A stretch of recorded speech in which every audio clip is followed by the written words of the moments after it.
MDH की हल्दी मिर्ची धनिया करे कमाल। ये रंग दे, ये खुशबू दे, ये तीखा, ये कम पड़े। क्या निराला MDH मसाला। नमस्कार, मैं हूं विवेक और आप देखना शुरू कर चुके हैं राष्ट्र सर्वोपरि। ये एक शब्द मात्र नहीं बल्कि एक शाश्वत आधार है और इसके बलबूते हम हो चाहे आप हो, खुद को इंसान कहते हैं। ये राष्ट्र सर्वोपरि हमारा धर्म है जो हमेशा हमें अपने देश और देश के नागरिकों से सीधा जोड़ता है, विषम परिस्थितियों में हमें संभालता है और एक नई ऊर्जा देता है। हमारा राष्ट्र अपने पड़ोसियों को भी अपना मानता है। आज नेपाल के जो हालात हैं उसे लेकर हम भी चिंतित हैं। नेपाल की सड़कों पर जो प्रदर्शन हो रहे हैं सोशल मीडिया बैन को लेकर, उसमें 16 लोगों की जान चली गई। कुछ लोग कहेंगे कि राष्ट्र सर्वोपरि में नेपाल की बात क्यों हो रही है। जवाब बस इतना है कि भारत ऐसे ही महान नहीं कहलाता। नेपाल को पहुंच रही चोट हमें लग रही है, लेकिन वहां की ओली सरकार को फर्क नहीं पड़ता, लेकिन हमें पड़ता है, क्योंकि भारत का नेपाल से संबंध बेटी और रोटी का है। और जब जब नेपाल पर आपदा आई, भारत ने जख्मों पर मरहम लगाया और नेपाल को अपने पैरों को जमाने में मदद की। लेकिन ओली सरकार की पुलिस की गोलियां खा रहे युवाओं की भीड़ अपने राष्ट्र के लिए इंसाफ मांग रही है। इंसाफ रील बनाने और व्यूज बटोरने के लिए नहीं, बल्कि नेपाल सरकार की नाकामियों की खबरों को जानने के लिए। विरोध इस बात का है कि सरकार का रवैया अपने नागरिकों के लिए ठीक नहीं है और सरकार नहीं चाहती कि नाकामी की खबरें नागरिकों को लग जाए। देखिएगा।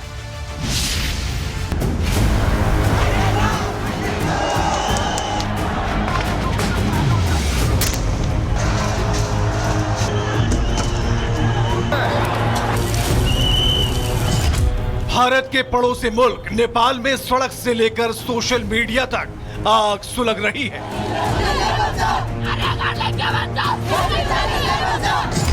एक साल के अंदर नेपाल में 2 बार हिंसा हुई, लेकिन इस बार काठमांडू में जेनजी ने जो शोले भड़काए, उससे नेपाल का आसमान अनिश्चितताओं के गुबार से भर गया।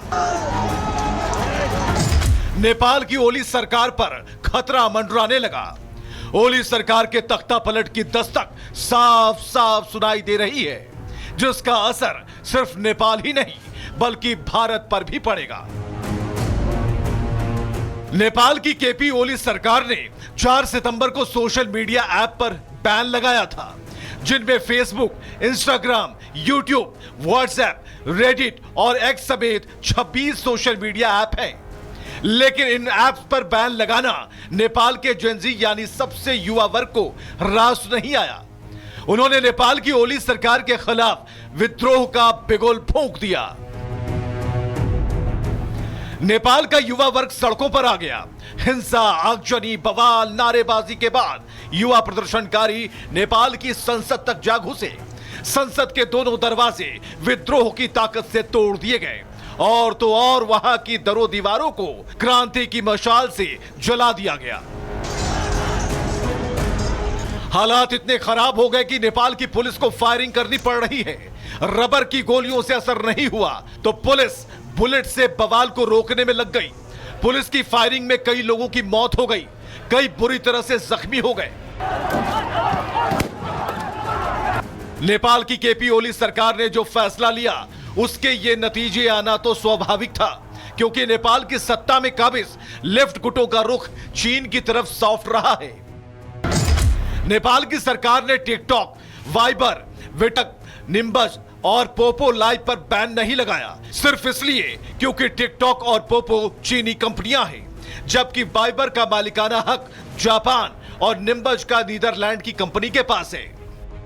और इन सब के बीच सबसे बड़ी बात यह कि अगर नेपाल में बैन हुए ऐप रजिस्ट्रेशन के लिए मना कर देते हैं तो यूजर्स को उनके चीनी अल्टरनेटिव पर शिफ्ट होना पड़ सकता है। जैसा कि पहले बताया गया है कि नेपाल सरकार ने चीनी ऐप को पहले से रजिस्टर्ड माना है, क्योंकि चीन में लगभग हर अमेरिकी ऐप का ऑल्टरनेटिव इस्तेमाल किया जाता है। तो हो सकता है नेपाल के लोगों को उन ऐप पर शिफ्ट होना पड़े और इससे चीन का सबसे बड़ा फायदा होगा। सवाल यह है कि क्या नेपाल की ओली सरकार चीनी कंपनियों को फायदा पहुंचाना चाहती है? क्या यह ओली सरकार चीन की तरह डिक्टेटरशिप पर उतर आई है? सवाल इसलिए क्योंकि यह कोई पहली बार नहीं है जब नेपाल हिंसा की भेंट चढ़ा हो।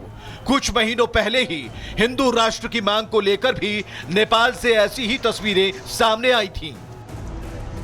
साल 2006 और साल 2025 में नेपाल की सड़कों पर पूर्व नरेश ज्ञानेंद्र शाह का नाम गूंजा था, लेकिन दोनों ही सालों में वजहें अलग अलग थीं। 2006 में राजशाही समाप्त करने की मांग की जा रही थी, तो 2025 में लोग राजशाही की वापसी की मांग कर रहे हैं। मांग सिर्फ राजशाही की वापसी की नहीं, बल्कि देश को वापस हिंदू राष्ट्र घोषित करने की हो रही है। और यह बता रहा है कि लोकशाही और ओली सरकार ने नेपाल को हिंसा की आग में झोंक दिया है। ये बुजुर्ग लोग जो बैठे हुए हैं इस समय सरकार में, का केपी शर्मा ओली हो या प्रचंड हो या जो भी हो, बस इनको सिर्फ अपना अपना जो इनकी भविष्य है, अपना जो भविष्य है इन पॉलिटिशियंस का, ये उसी को देखते हैं। ये अपनी खुशहाली चाहते हैं, इनको देश की कोई परवाह नहीं है। कभी रोहिंग्या, बांग्लादेशियों और घुसपैठियों के लिए नेपाल रास्ता बनने का काम करता है, तो कभी वहां की बढ़ती मुस्लिम आबादी नेपाल के साथ भारत के लिए खतरे का सबब बन सकती है। नेपाल में जब जब हिंसा फैलती है, तो भारत के नजरिए से वहां के हालात पर नजर रखना बहुत जरूरी हो जाता है, क्योंकि भारत नेपाल में पड़ोस से आगे रोटी बेटी का रिश्ता है। भारत और नेपाल के बीच सीमाएं खुलती हैं, बड़ी संख्या में सामान कारोबारी रास्तों से गुजरता है। दोनों देशों को धर्म का मजबूत धागा भी बांधता है, जिसकी अहमियत राजनेता बखूबी समझते हैं। भारत नेपाल आपस में 1700 किलोमीटर की लंबी सीमा साझा करते हैं। उत्तराखंड, यूपी, बिहार, पश्चिम बंगाल और सिक्किम की सरहद नेपाल से लगती है। दोनों देश दुनिया की सबसे बड़ी हिंदू आबादी वाले मुल्क हैं, इसलिए यहां होने वाली हर हलचल हिंदुस्तान के लिए मायने रखती है, और खासकर तब जबकि पिछले कुछ समय से भारत नेपाल रिश्तों पर ड्रैगन की बुरी नजर पड़ी है। कोई भी मूवमेंट इस तरीके का एकाएक नहीं हो सकता, क्योंकि आप इसके पहले एग्जांपल हम देख सकते हैं बांग्लादेश में एक चुनी हुई सरकार जो शेख हसीना को किस प्रकार से उनको अपदस्थ किया गया था। तो मुझे लगता है कि इसके पीछे अगर आप देखिए तो जहां जहां पे जो अमेरिकन गवर्नमेंट्स है उसके जो अपोनेंट, जो जहां की भी जो सरकार है जो उनकी बात को नहीं मानने वाले देश हैं, उनके साथ इस तरह की घटनाएं घट रही है। चुनावी एंगल के साथ साथ नेपाल का घटनाक्रम भारत के लिए जियोपॉलिटिक्स के हिसाब से बेहद अहम है। हालांकि भारत नेपाल में लोकतंत्र का हिमायती रहा है और मुसीबत के समय भरोसेमंद साथी के तौर पर खड़ा रहा है, लेकिन बीते कुछ सालों से नेपाल की सत्ता में काबिज लेफ्ट गुटों का रुख चीन की तरफ सॉफ्ट रहा है और गाहे बगाहे भारत के साथ तनातनी के मुद्दे उठाए गए हैं। नेपाल ने नक्शा जारी कर भारत के इलाकों को अपना बताया था। काला पानी लिपुलेख में सीमा विवाद बढ़ाया था। नेपाल में एंटी इंडिया प्रदर्शनों को हवा दी जा रही है। कई बार भारत पर दबाव बनाने की कोशिशें हो चुकी हैं। बावजूद इसके भारत नेपाल को अपना करीबी, अपना साझेदार समझता है। भूकंप से लेकर हर प्राकृतिक आपदा में मदद करता है। नेपाल के लिए अपने दरवाजे हमेशा खुले रखता है। लिहाजा नेपाल को न सिर्फ भारत के साथ ऐतिहासिक रिश्तों की डोर को और भी मजबूत करने की जरूरत है, बल्कि लोकतांत्रिक व्यवस्था को डिरेल होने से बचाने की दरकार भी, क्योंकि जहां लोकतंत्र खत्म हुआ वहां बर्बादी की शुरुआत हुई। और इस बीच एक अहम जानकारी, नेपाल के गृह मंत्री का इस्तीफा। गृह मंत्री रमेश लेखक ने इस्तीफा दे दिया। नेपाल के हालात खराब होते जा रहे हैं और ऐसे में गृह मंत्री का इस्तीफा, नेपाल के पीएम को इस्तीफा अपना सौंपा उन्होंने। और नेपाल में बिगड़े हालात को लेकर एक अहम फैसला नेपाल के गृह मंत्री का, उन्होंने प्रधानमंत्री को अपना फैसला सौंप दिया है। नेपाल में परीक्षाएं रद्द कर दी गई हैं। नेपाल में हुई हिंसा में अब तक जो नया डेटा है वो ये कह रहा है कि 19 लोगों की मौत हो गई, 19 लोगों की जान चली गई है। पुलिस ने ताबड़तोड़ फायरिंग की और उस फायरिंग की चपेट में 19 नेपाली युवा आए और उनकी मौत हो गई है। कुछ लोग हैं जिनके लिए राष्ट्र सर्वोपरि एक कोरा शब्द होगा। ये वही लोग हैं जिन्हें मां से ज्यादा मजहब प्यारा है। ये वही लोग हैं जिनकी जिहादी सोच सनातन के ऊपर पत्थर फेंकती है। ये वही लोग हैं जो भारी भटकाव के रास्ते पर अपने राष्ट्र, अपनी धरोहरों को नुकसान पहुंचाते हैं। और यही कारण है कि गणेश विसर्जन की शोभा यात्रा में चंद लोगों ने अशोभनीय बर्ताव किया, बप्पा के ऊपर पत्थर फेंके। आप सोचिए कि जिन बप्पा को हम और आप पूजते हैं, जिनके विसर्जन के दिन आंखों से आंसू छलक जाते हैं, उन गणपति बप्पा की शोभा यात्रा पर पत्थरबाजी। यह सवाल उन पत्थरबाजों से ज्यादा उनसे है जिनके ऊपर शांति की बहाली का पूरा दारोमदार है। यह सवाल उनसे है जो शांति समिति की बैठक का आयोजन करते हैं। यह सवाल उनसे है जो पहलगाम हमले में मारे गए लोगों को सांत्वना देने से अलग सेना के पराक्रम पर सवाल खड़े करते हैं। यह सवाल उनसे है जो राष्ट्र से बढ़कर खुद को सर्वोपरि समझते हैं। लेकिन अब भी समय है कि हम जाग जाएं और राष्ट्र को आंतरिक चोट पहुंचा रहे लोगों को कानून और संविधान के तहत जवाब मिले।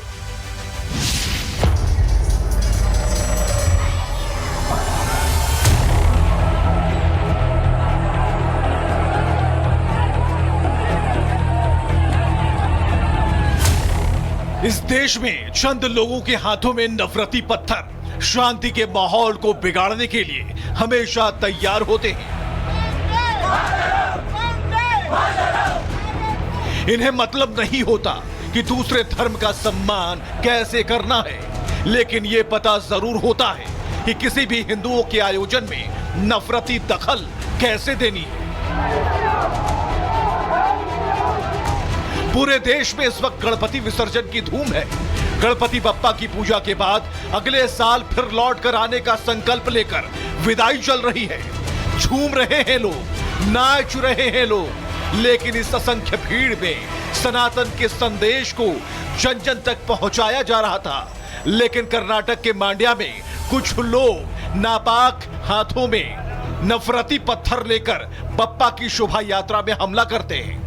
पत्थरबाजों ने मस्जिद में छुपकर पत्थर फेंके और यहीं से हालात के तनावपूर्ण होने की शुरुआत हो गई। कर्नाटक के मांड्या में असंख्य भीड़ बप्पा को विदाई देने के लिए सड़कों पर थी। तभी मस्जिद से पत्थर फेंके जाने से हालात बिगड़ गए। शोभा यात्रा में शामिल युवकों ने भी जवाबी हमला कर दिया। अफरा तफरी का माहौल हो गया। अब दोनों ही तरफ से स्थिति बिगड़ गई। भारी पुलिस बल की तैनाती में पत्थरबाजों की हिमाकत ऐसी कि इनके लिए उन्होंने पूरी तैयारी कर रखी थी। और बाहर पुलिस का खुफिया तंत्र कि आग लगने पर कुआं खोदती है। जिन्हें खदेड़ना था, जिन्हें रोकना था, जिन पत्थरबाजों को जवाब देना था, उन्हें छोड़ हिंदू संगठन से जुड़े लोगों के प्रदर्शन पर लाठियां चटकाई जा रही हैं। स्थिति को संभालने के लिए पूरे इलाके में धारा 144 लागू कर दी गई। अतिरिक्त बलों को मौके पर बुला लिया गया, लेकिन उन जायज सवालों के साथ कि कर्नाटक की सरकार और उनका तंत्र क्या ऐसे चूक का आदी है। मांड्या में गणपति विसर्जन के दौरान दो समुदाय के बीच आपसी झड़प की ये कोई पहली घटना नहीं है। इससे पहले 2024 में मांड्या के नागमंगला शहर में गणेश विसर्जन के दौरान दो समुदायों के बीच पथराव हुआ था। कई दुकान और वाहनों को आग के हवाले किया गया था। पिछले साल भी इलाके में धारा 144 लागू की गई थी। स्थिति से निपटने के लिए अतिरिक्त पुलिस बल की तैनाती की गई थी। पुलिस ने कई लोगों को गिरफ्तार भी किया था। इस बार कर्नाटक का मांड्या नफरती आग में जल रहा है। हिंदू संगठन के लोग सड़कों पर हैं। सवाल सरकार से पूछे जा रहे हैं कि पूर्व प्रायोजित हमलों से सरकार का तंत्र बेखबर क्यों है। कर्नाटक की पुलिस को इसकी सूचना क्यों नहीं मिल पाई। कर्नाटक की पुलिस क्या हमलों का इंतजार कर रही थी। कर्नाटक का तंत्र हमलों के बाद लकीर क्यों पीट रहा है। कर्नाटक की सरकार की मौन साधना का क्या मतलब है। भारी पुलिस बल की तैनाती की गई, लेकिन हिंदू संगठन के लोग आरोपियों की गिरफ्तारी से ज्यादा उनकी पहचान कर उनके मकानों को ध्वस्त करने की मांग कर रहे हैं। फिलहाल हालात सामान्य हैं और बड़े अधिकारी लगातार घटना पर नजर बनाए हुए हैं।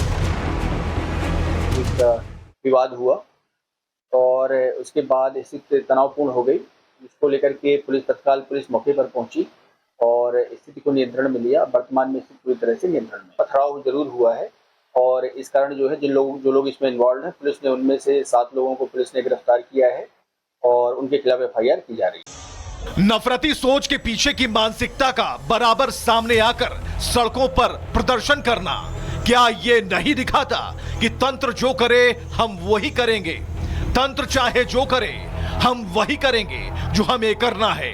अब सवाल तंत्र और पूरी व्यवस्था से भी है जो राष्ट्र की भावनाओं को ठेंगा दिखा रहे चंद पत्थरबाजों को चोट नहीं दे पाते। इंसानियत और राष्ट्र से सर्वोपरि कट्टरता और जिहादी सोच वाले लोगों पर एक्शन क्यों नहीं हो पाता? समय है संभलने की, ताकि भविष्य में होने वाली ऐसी घटनाओं का मुकाबला कानून के मजबूत अधिकारों के साथ किया जा सके। और यह तब होगा जब हम सबके मन में राष्ट्र को सर्वोपरि बनाने की सोच मजबूत होगी।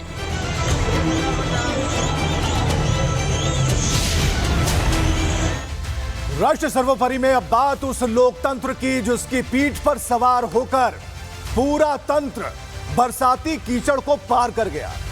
जनता के वोट से जनता के लिए चुने गए नेता जब जनता की पीठ पर सवार हो जाएं, तो फिर राष्ट्र का संतुलन बिगड़ने से कोई नहीं बचा सकता, क्योंकि ऐसे नेता खुद को सर्वोपरि ही तो समझते हैं। कांग्रेस के सांसद तारिक अनवर बाढ़ग्रस्त इलाकों का दौरा करने निकले थे, लेकिन जनता की पीठ पर सवार होकर पैर गंदे ना हो और झक सफेद कुर्तों पर काले वाले कीचड़ ना लगे, बस यही ख्याल वोट देने वाली जनता की पीठ पर एक बड़ी आबादी का नेतृत्व करने वाले नेता तारिक अनवर को भी आ गया और फिर जनता के पैरों पर खुद को खड़ा कर दिया।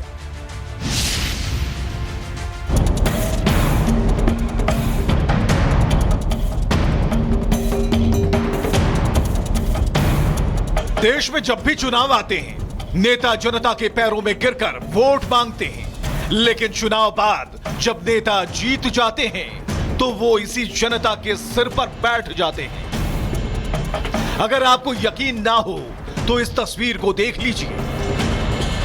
कांग्रेस के सांसद हैं तारिक अनवर अपने संसदीय क्षेत्र में बाढ़ प्रभावित इलाकों का दौरा करने जा रहे हैं। सांसद जी के रास्ते में जब कीचड़ आया तो उन्हें आगे ले जाने के लिए जनता के कंधे पर बैठना पड़ा, ताकि उनके जूते और कपड़े कीचड़ में गंदे ना हो। सांसद जी ग्रामीणों के कंधे पर बैठकर बेशर्मी से मुस्कुरा रहे हैं। हैरानी की बात यह है कि जब उनसे इसके बारे में पूछा गया तो उन्होंने लू लगने का अजीबोगरीब बहाना बना लिया। थोड़ा सन स्ट्रोक ज़रूर लगा था हमको, क्योंकि गर्मी बहुत ज़बरदस्त थी और उसकी वजह से थोड़ा हमको अनकम्फर्टेबल महसूस हो रहा था। तो लोगों ने देखा जब कि हम अनकम्फर्टेबल हैं, तो लोगों ने खुद ही कहा कि नहीं आप ऐसे मत चलिए कीचड़ में, आपको हम लोग वहाँ तक पहुँचा देते हैं। अब कोई त्रासदी से, बाढ़ की त्रासदी से जूझ रहा है तो आप नाव से जा सकते हैं, मोटर बोट से जा सकते हैं, ट्रैक्टर पे बैठ के लोग जाते हैं, लेकिन अब कंधे पे बैठ करके जा रहे हैं। तो मुझे लगता है कि अब ये संवेदन शून्यता की पराकाष्ठा है। बिहार इन दिनों बाढ़ से कराह रहा है। ऐसे में सांसद जी ने बाढ़ पीड़ितों के दर्द पर मरहम लगाने का जहमत तो उठाया, लेकिन जब बाढ़ पीड़ितों के बीच पहुंचने की बारी आई तो तारिक साहब बाढ़ पीड़ितों पर बोझ बन गए। तारिक अनवर के इस असंवेदनशील वीडियो पर बीजेपी भड़क गई। बीजेपी ने इसे बाढ़ पीड़ितों का अपमान बताया। बीजेपी सांसद संजय जायसवाल ने कहा कि कांग्रेस अभी भी राजशाही वाली मानसिकता से बाहर नहीं निकली है। तो वहीं कांग्रेस की तरफ से असित नाथ तिवारी ने शिवराज सिंह चौहान के एक पुराने वाक्य को याद दिलाते हुए बीजेपी को जवाब दिया। बहुत ही निंदाजनक है और इस तरह का काम केवल कांग्रेस के ही सांसद कर सकते हैं। ये वीडियो जो सबों ने देखा है वो बताता है कि आज भी कांग्रेस उस राजसी मानसिकता से बाहर नहीं निकल पाई है। राहुल गांधी जी को यही कन्फ्यूजन है कि वह इस देश के राजा हैं, उनके हिसाब से ही यह देश चलना चाहिए और यही भ्रांति उनके सारे सांसद भी रखे हुए हैं। तारिक अनवर जी को उनके कुछ उत्साही समर्थकों ने हंसी ठिठोली में गोदी में उठा लिया और वायरल गैंग अब उसी वीडियो को वायरल करके तांडव मचा रहा है। इसे तब नहीं दिखा था जब मध्य प्रदेश का मुख्यमंत्री रहते शिवराज सिंह चौहान गोदी में उठा के बाढ़ पीड़ितों का निरीक्षण करने गए थे और 1.5 घंटे तक 3 लोगों की गोदी में खड़े रहे, जिन लोगों के हाथ में बाद में दर्द हो गए। तारिक अनवर के इस वीडियो पर जेडीयू हमलावर है। जेडीयू नेता नीरज कुमार ने कांग्रेस पर अटैक करते हुए उन्हें जनता पर बोझ बताया। वहीं कांग्रेस की सहयोगी पार्टी आरजेडी ने खुलकर तारिक अनवर का बचाव किया। आरजेडी प्रवक्ता मृत्युंजय तिवारी ने तारिक की इस बेशर्मी को जनता का प्यार तक कह डाला। माननीय तारिक अनवर जी वरिष्ठतम सांसद हैं, तो जनता की अपेक्षा तो यह रहती है कि जनता का आप बोझ उठाइए, कि जनता के लिए बोझ बन जाइए। और ऐसे भी एक महागठबंधन के घटक दल का कोई जिम्मेवारी भी नहीं बनता है, अनत जिम्मेवारी का अनुपालन करते हैं। केवल घड़ियाली आंसू बहाने के लिए आप जा सकते हैं। बोझ नहीं बढ़ा रहे हैं। जब वहाँ बाढ़ से पूरा इलाका डूबा हुआ है, जाने का कोई वहाँ पर संसाधन नहीं है, तो फिर ये तो जनता ही ना लोकतंत्र में किसी को कंधा पर बिठाकर संसद और विधानसभा पहुंचाती है। कुर्ता पजामा गंदा का सवाल नहीं है, सवाल है कि जनता का प्यार और स्नेह ऐसा है कि सांसद महोदय उनके दुख दर्द को सुनने जा रहे हैं, आए हैं, तो जनता का असीम प्यार का नतीजा है कि उनको जनता अपना प्रतिनिधि चुनती है ताकि मुसीबत में वो उनकी मदद कर सके, लेकिन जब जनप्रतिनिधि की मदद की बारी आती है तो वो अक्सर अपना वीआईपी कल्चर भूल नहीं पाते। जनता के बीच जाकर वो अक्सर खुद को उनसे अलग ही समझते हैं। अब राष्ट्र सर्वोपरि में सवाल ये है, क्या जनप्रतिनिधि को मुसीबत के वक्त भी वीआईपी ट्रीटमेंट लेना चाहिए? क्या जनप्रतिनिधि बिना किसी भेदभाव के जनता के साथ नहीं जुड़ सकता? देश की जनता को वोट देते वक्त भी ऐसे नेताओं से सावधान रहना चाहिए जो मुसीबत की घड़ी में आम जन का दर्द ना समझे।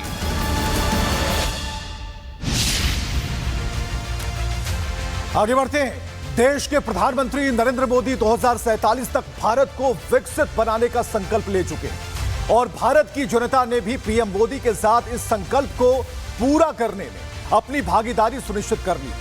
लेकिन अवैध धर्मांतरण वाला छांगुर एक संकल्प के साथ निकला था। संकल्प था भारत को मुस्लिम राष्ट्र बनाना और तय समय भी 2047 का ही था। यह एक बड़ा खुलासा है, लेकिन इस खुलासे के खुल जाने से ज्यादा इस बात को लेकर चौकसी है कि छांगुर के पीछे कौन है, छांगुर का नेटवर्क कहां है, छांगुर ने अब तक कितनों को शिकार बनाया, छांगुर ने किसी वर्ग को सबसे ज्यादा टारगेट किया, यह सवाल है।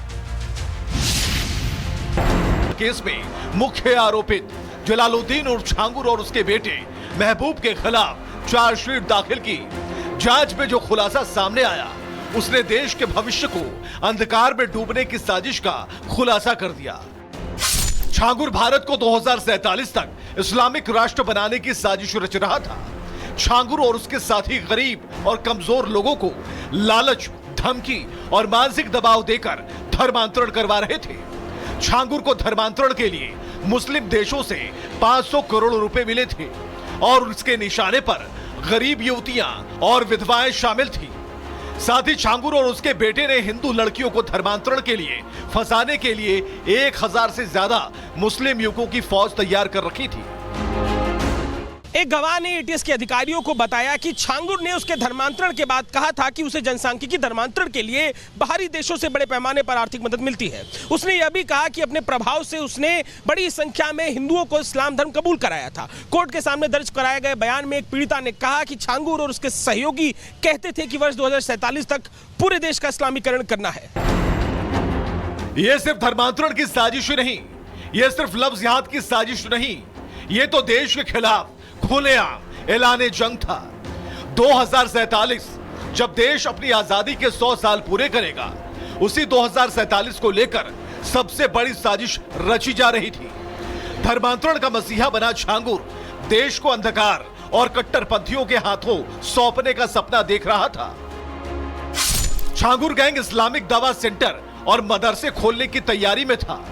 जांच में यह भी बात सामने आई कि पूरी गैंग कोडवर्ड का इस्तेमाल करती थी, जैसे लड़कियों को प्रोजेक्ट, ब्रेन वॉश को काजल करना, धर्मांतरण के लिए मुलाकात को दीदार कराना बुलाती थी, हिंदू बेटियों को निशाना बनाना, गरीबों को लालच देकर धर्मांतरण कराना और फिर जिहादी फौज की तर्ज पर देशद्रोही सोच को बढ़ावा देना।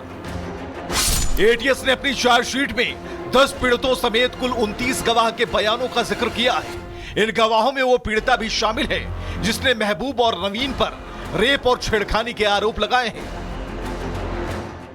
एक पीड़िता ने अपने बयान में कहा कि उसने 2023 में छांगुर के कपड़ों की दुकान से एक साड़ी खरीदी थी। जब वो साड़ी लौटाने गई तो महबूब और नवीन ने उसे धोखे से एक कमरे में बुलाया, वहां उसके संग जबरदस्ती की।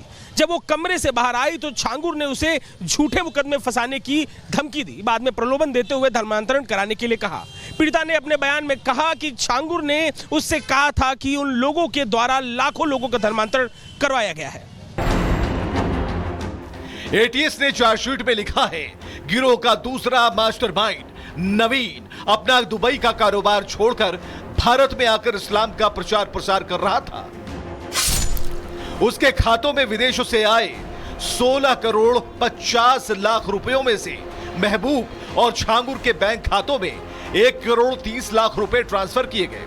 विदेशों से आए पैसों से उसने बलरामपुर, बहराइच और आसपास के जिलों में कई जमीनें खरीदी और इस्लामिक दावा सेंटर के साथ कई मदरसे खोलने की तैयारी में थे।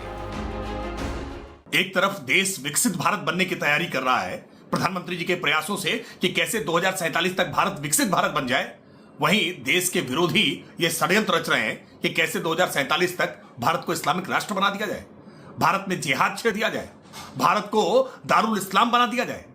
ये बहुत दुर्भाग्यपूर्ण है, चिंताजनक है और ऐसे मामलों में एजेंसियों को पूरी कठोरता से कार्रवाई करनी चाहिए और इनके पूरे तंत्र को जड़ से उखाड़ फेंकना चाहिए। ऐसे लोग इस धरती पर बर्दाश्त करने योग्य नहीं है।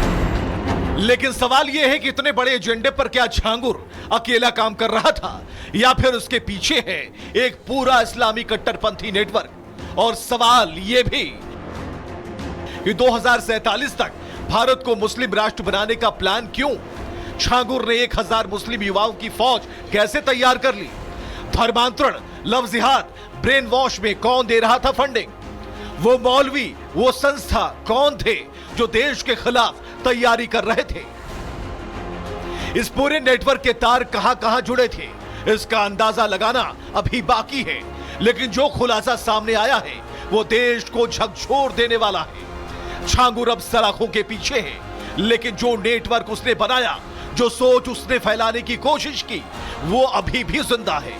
देश का दुश्मन अब बाहर से नहीं, अंदर से वार कर रहा है और ये लड़ाई अब सीमा पर नहीं, विचारधारा के मैदान में लड़ी जा रही है और वो भारत को तोड़ने का सपना देखता है।